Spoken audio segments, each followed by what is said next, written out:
नमस्कार मेरे दोस्तों। आज हम स्टार्ट करने वाले हैं। कल हमने क्या किया था, भारतीय कृषि का टॉपिक, और उसमें जो थोड़े फैक्चुअल डाटा रह गया है, जैसे कि क्रांति, जो बहुत पूछे जाते हैं, जैसे गोल क्रांति किससे, गोल कैसा होता है, आलू, आलू होता है कि नहीं होता, गोल क्रांति मांस और आलू से होती है संबंध। तो इसीलिए मैंने आपको क्या बोला, आपको भारतीय कृषि के बारे में भी अच्छे से बताऊंगा, ठीक है। तो इसलिए आज हम करने वाले हैं, पहले भारतीय कृषि को बिल्कुल फिनिश करेंगे। कल हम लेके आएंगे जलवायु का चैप्टर, इंडियन क्लाइमेट के बारे में जानेंगे, ठीक है। कल हम जानेंगे भारतीय monsoon, Indian monsoon, Indian monsoon को जानेंगे, क्लाइमेट को जानेंगे, ठीक है। कर्क रेखा जान लेंगे, ये दो पार्ट्स में डिवाइड कर देती है इंडिया को। तो कल का टॉपिक है, हम चलते हैं ओनली आज के टॉपिक पे, ठीक है। अगर आज का टॉपिक देखना है तो पहले पुरानी वीडियो देखो, तब समझ में आएगा कहाँ से चल रहा है, क्योंकि उसमें भारतीय कृषि को मैंने स्टार्टिंग से कराया है और आज है इसका पार्ट 2। तो इसलिए यहाँ से स्टार्ट करने से पहले उस वाली वीडियो को जाके फुल वीडियो को देखें और लाइक शेयर कमेंट करें वो कैसी बनी, और बताएं उसमें कमेंट करके, प्यारे से सब्सक्राइब कर देगा उसमें भी, ठीक है। तो इसलिए चलो चलते हैं, पहले पुरानी वीडियो देख के आना, तब इसको देखना, उसके बाद तब जी भारतीय कृषि समझ में आ जाएगी, कैसे क्या क्या करना है, सब कुछ समझ में आ जाएगा, ठीक है। तो चलो हम बिना देरी के हुए स्टार्ट करते हैं। आज यहाँ से स्टार्ट करते हैं क्रांतियों से, जैसे कि श्वेत क्रांति किससे संबंधित है, नीली क्रांति किससे संबंधित है, लाल क्रांति किससे संबंधित है, तो ये चीज पढ़नी है आज, ठीक है। तो आज हम पढ़ते हैं जैसे कि काली क्रांति। काली, काली क्या होता है, पहले देखो यही याद करा दूंगा मैं। काला, काला पेट्रोलियम होता है कि नहीं होता, तो पेट्रोलियम क्या हो जाएगा काली क्रांति से। नीली, नीली में क्या आता है, पानी कैसा होता है समुद्र का, नीला होता है। समुद्र में क्या पाई जाती है, कोई पूछता है तो क्या बोल देते हैं लोग, मछली, तो मत्स्य पालन नीला, ठीक है। भूरी क्रांति, भूरा, भूरी, चलो इसमें तो चलो तुम्हें चमड़ा और कोको उत्पादन के लिए याद करना पड़ेगा बस। गोल्डन फाइबर क्रांति, फाइबर किससे मिलता है ये याद करके रखो बस। फाइबर मिलता है हमारा जूट से, फाइबर मिलता है जूट से, जिससे पता चल गया गोल्डन फाइबर क्रांति किससे संबंधित है, जूट उत्पादन से। स्वर्णिम क्रांति, स्वर्णिम योजना किसके लिए आती है, बागवानों के उद्धार के लिए, बागवानों का विकास करने के लिए, ठीक है। तो स्वर्णिम क्रांति किससे संबंधित है, बागवानी कृषि से। हरित क्रांति, हरित क्रांति तो बच्चों बच्चों को पता है, ठीक है। हरित क्रांति बच्चों बच्चों को पता है। हरित क्रांति का संबंध है खाद्यान्न उत्पादन से, किससे, खाद्यान्न उत्पादन से। और ग्रे क्रांति, ग्रे, ग्रे मतलब उर्वरक से। गुलाबी क्रांति, गुलाबी होती है प्याज और झींगा, झींगा होती है छोटी मछली, इतनी बड़ी, बहुत खाते हैं इंडियंस, बहुत खाते हैं झींगा मछलियां, जो वहां पाई जाती है उड़ीसा के तट पर। अगर ये वीडियो देखने चिल्का लेक वगैरह, तो लेक वाले पार्ट में मैंने बहुत डीप जाके कराया है, ठीक है। तो इसलिए वहां जाओ और पूरा वीडियो को देखो। गुलाबी क्रांति बता दिया किससे, प्याज और उत्पादन से। लाल क्रांति, लाल तो सब समझ ही जाते हो, लाल मतलब टमाटर होता है, मांस होता है। गोल, गोल क्या होता है, आलू, ठीक है। रजत क्रांति, रजत मतलब सफेद, सफेद क्या होता है, अंडा, कुक्कुट पालन।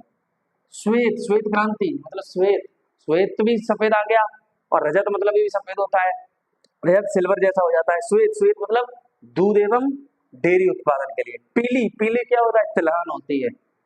हरित स्वर्ण क्रांति मतलब, हरित स्वर्ण क्रांति किससे संबंधित है, बांस उत्पादन से संबंधित है, किससे, बांस के उत्पादन से संबंधित है, ठीक है।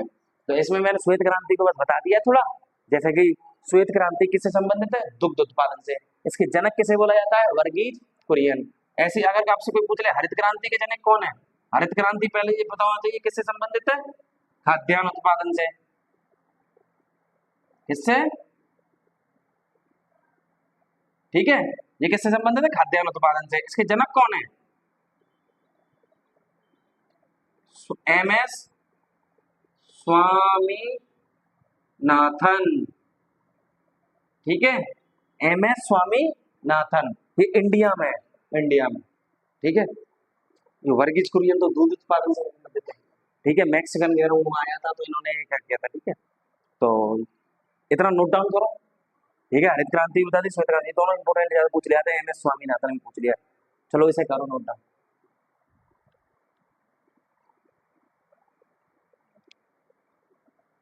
चलो दोस्तों, अब हम आगे से स्टार्ट करते हैं, ठीक है। और ये बस लास्ट स्लाइड है, ठीक। इसके बाद भारतीय कृषि फिनिश।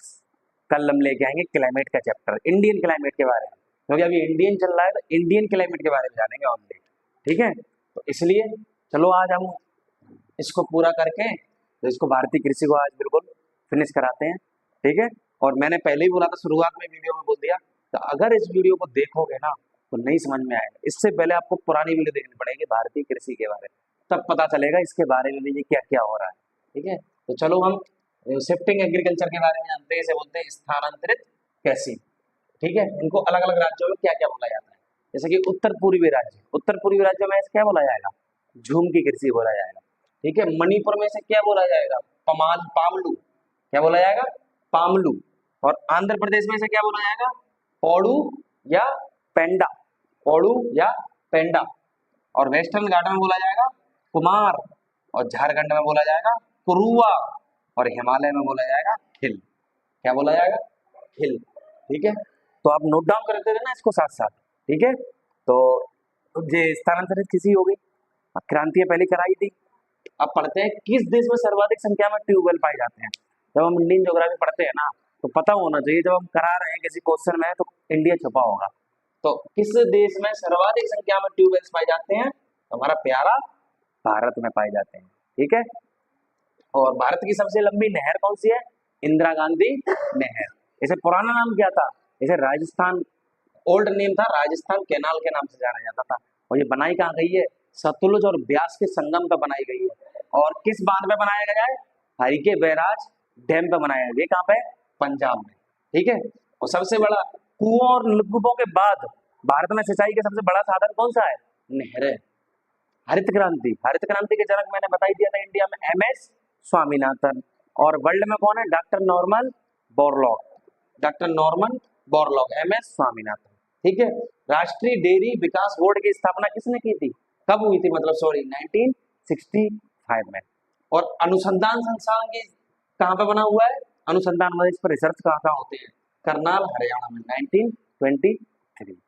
तो आज का सेशन हमारा यहीं तक था। मैंने बोला ना भारतीय कृषि को फिनिश करा दूंगा, तो आज भारतीय कृषि यहीं तक समाप्त होती है। हाँ, फिर बोल रहा हूँ, इस वीडियो को देखने से पहले पुरानी वीडियो जरूर देख लेना, क्यों, जब ये वीडियो समझ में आएगी, ठीक है। और लाइक शेयर सब्सक्राइब करना बिल्कुल मत भूलना, और कमेंट भी करते रहना प्यारी से ऑफलाइन, ठीक है। और अपने भाई को भी सपोर्ट बनाए रखना। और आज के लिए इतना ही रखते हैं। जय हिंद, जय भारत।